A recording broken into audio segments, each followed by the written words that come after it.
Hello everyone, welcome to Texture math.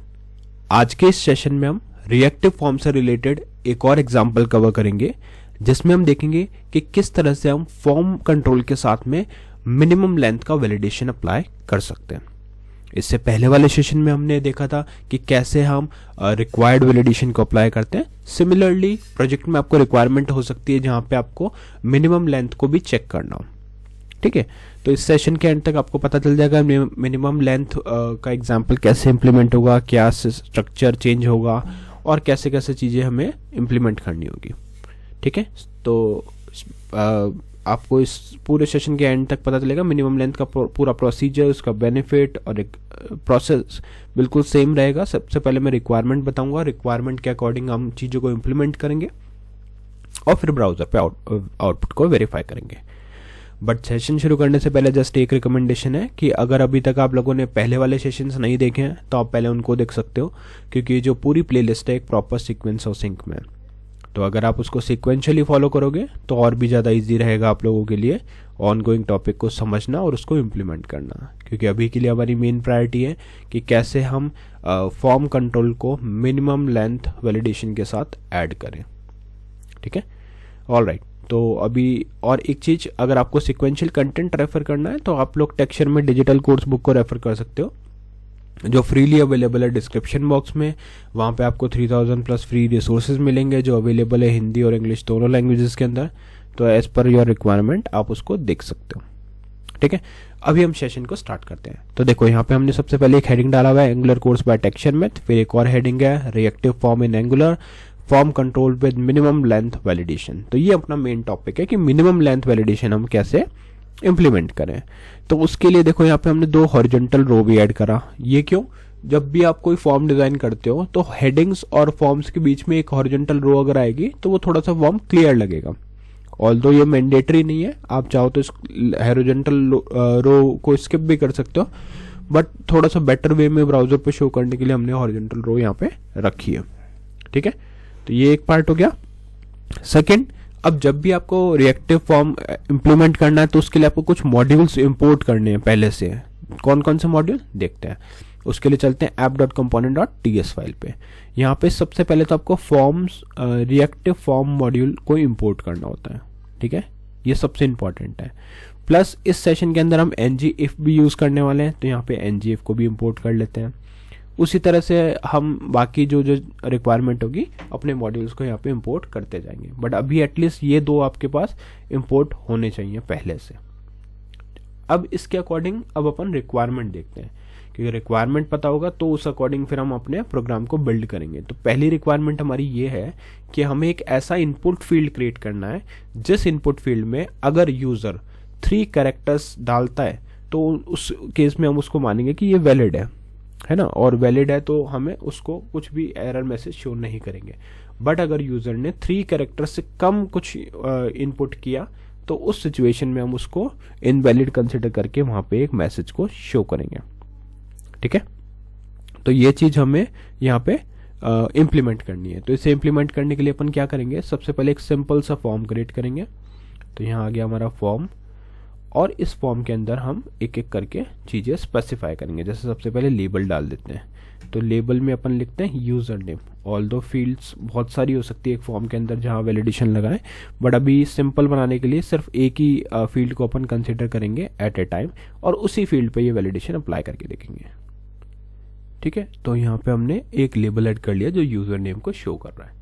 Next हम क्या करेंगे, यहाँ पे एक इनपुट फील्ड ऐड करेंगे और इस इनपुट फील्ड के अंदर टाइप और उसको सब कुछ डिफाइन करेंगे। तो सबसे पहले लिखते हैं टाइप। ये आ गया हमारा टाइप। टाइप के अंदर आ जाएगा हमारा यहाँ पे टेक्स्ट। ठीक है, टाइप आ गया, टेक्स्ट आ गया। अब हमें क्या करना है, इसको बाइंड करना है अपने एक वेरिएबल से, जो वेरिएबल होल्ड करेगा अपना वैलिडेशन और साथ में इसका पूरा प्रोसेस, जो मतलब जैसे आपने देखा होगा कि फॉर्म कंट्रोल में हम इंपोर्ट करते हैं, तो वही चीज हम यहाँ पे भी यूज करेंगे। तो उसके लिए आपको क्या करना है, देखो यहाँ पे आप सिंपली लिखोगे स्क्वायर ब्रैकेट, यहाँ लिखेंगे फॉर्म कंट्रोल। ठीक है, फिर इक्वल, और उसके बाद में आप यहाँ पे लिख दोगे यूजर नेम। ठीक है, अभी ये एरर क्यों दिखा रहा है, क्योंकि यूजर नेम अभी तक हमने डिफाइन नहीं किया है। ऑल्दो फॉर्म कंट्रोल भी यहाँ पे है, बट यूजर नेम हमने डिफाइन नहीं किया, इस वजह से ये एरर दिखा रहा है। तो उसके लिए चलते हैं app.component.ts फाइल पे और इस जगह पे जाके हम इसको करेंगे एक्सपेंड और यहाँ लिखेंगे सिंपली या आप एक काम कर सकते हैं, इसको पासवर्ड बना लेते हैं। पासवर्ड इसलिए क्योंकि नॉर्मली हम पासवर्ड में ये चीज़ अप्लाई करते हैं, राइट। या ठीक है, यूज़र नेम भी चलेगा। तो यूज़र नेम हमने डाल दिया, कोई प्रॉब्लम नहीं, जैसा भी रिक्वायरमेंट है उस अकॉर्डिंग हम बना सकते हैं, ठीक है। तो यहाँ लिखते हैं यूज़र नेम और इसके आगे लिखेंगे न्यू, फिर आप लिखेंगे फॉर्म कंट्रोल और जैसे ही आप एंटर करोगे तो ये ऑटोमेटिकली यहाँ पे इंपोर्ट होगा। मेक श्योर कि ये इंपोर्ट हो, अदरवाइज आप यूज़ नहीं कर पाओगे, ठीक है।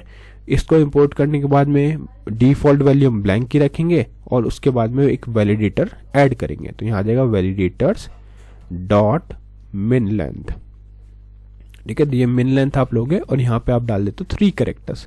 तो मुझे क्या चेक करना है, मुझे ये चेक करना है कि अगर इसमें 3 कैरेक्टर्स से कम है तो उस सिचुएशन में मैं कुछ एरर शो करूं, अदरवाइज सिंपली मैं प्रोसेस जो फर्दर लिखा हुआ है वो एग्जीक्यूट करूं।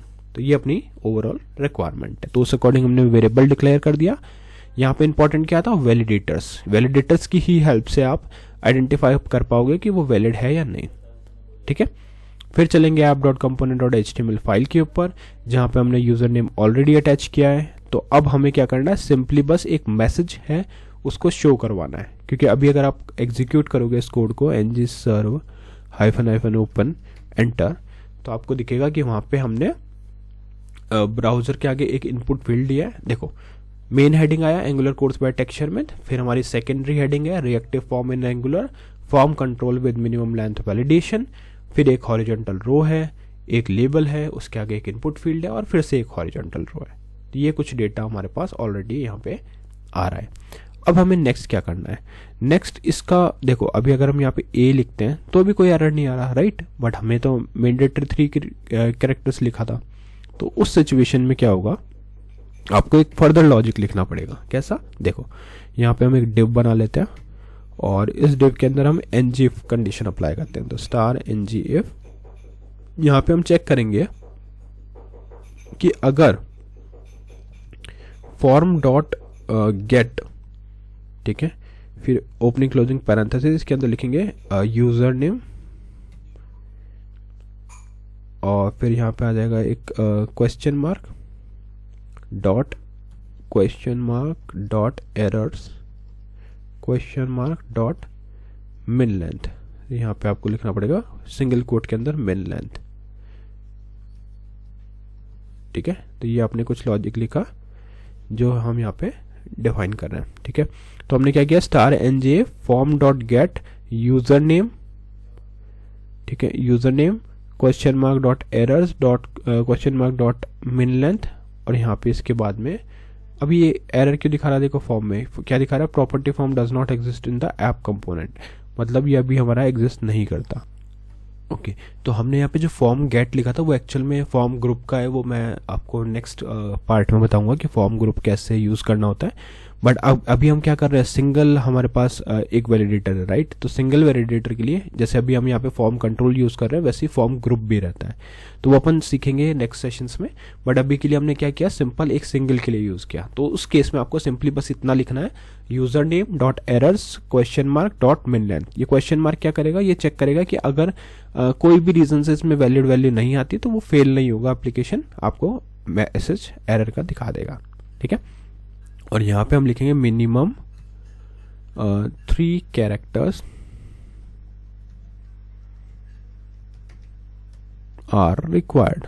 तो ये हमने यहाँ पे लिख दिया मिनिमम 3 कैरेक्टर्स आर रिक्वायर्ड, ठीक है। इतना करके एक बार इसको क्लोज करते हैं, यहाँ पे कंट्रोल C और मैं इसको एक बार फिर से रन करके दिखाता हूँ। तो ng-serve -open। तो इस बार क्या होगा, वो जैसे एप्लीकेशन को रन करेगा और वहाँ पे अगर 3 कैरेक्टर्स नहीं है तो हमें मैसेज मिलेगा, ठीक है। अभी जैसे हमने एक डिव डाला है, यहाँ पे लिखते हैं AB, देखो अभी ब्लैंक है क्योंकि ये इनिशियली लोड हुआ है। अब जैसे मैं यहाँ पे 1 लिखता हूँ, मतलब कुछ भी एक कैरेक्टर लिखता हूँ तो ये क्या कहेगा, minimum 3 characters are required. B लिखा तो भी ये मैसेज है, C के केस में ये हट जाएगा क्योंकि अब यहाँ पे मिनिमम 3 कैरेक्टर हमारे पास आ गए, ठीक है। तो ये चीज़ आपको पता होनी चाहिए कि जब भी आप इसमें जो भी लॉजिक आपने लिखा है उस अकॉर्डिंग वो वेरीफाई करेगा कि मिनिमम 3 कैरेक्टर है या नहीं है। तो आज के सेशन में हमने मेनली यही देखा कि कैसे फॉर्म वैलिडेशन, फॉर्म कंट्रोल के साथ में हम मिन लेंथ का वैलिडेशन परफॉर्म करते हैं। नेक्स्ट सेशन में हम इससे रिलेटेड और भी टॉपिक डिस्कस करेंगे। So thank you for watching टेक्शन विद।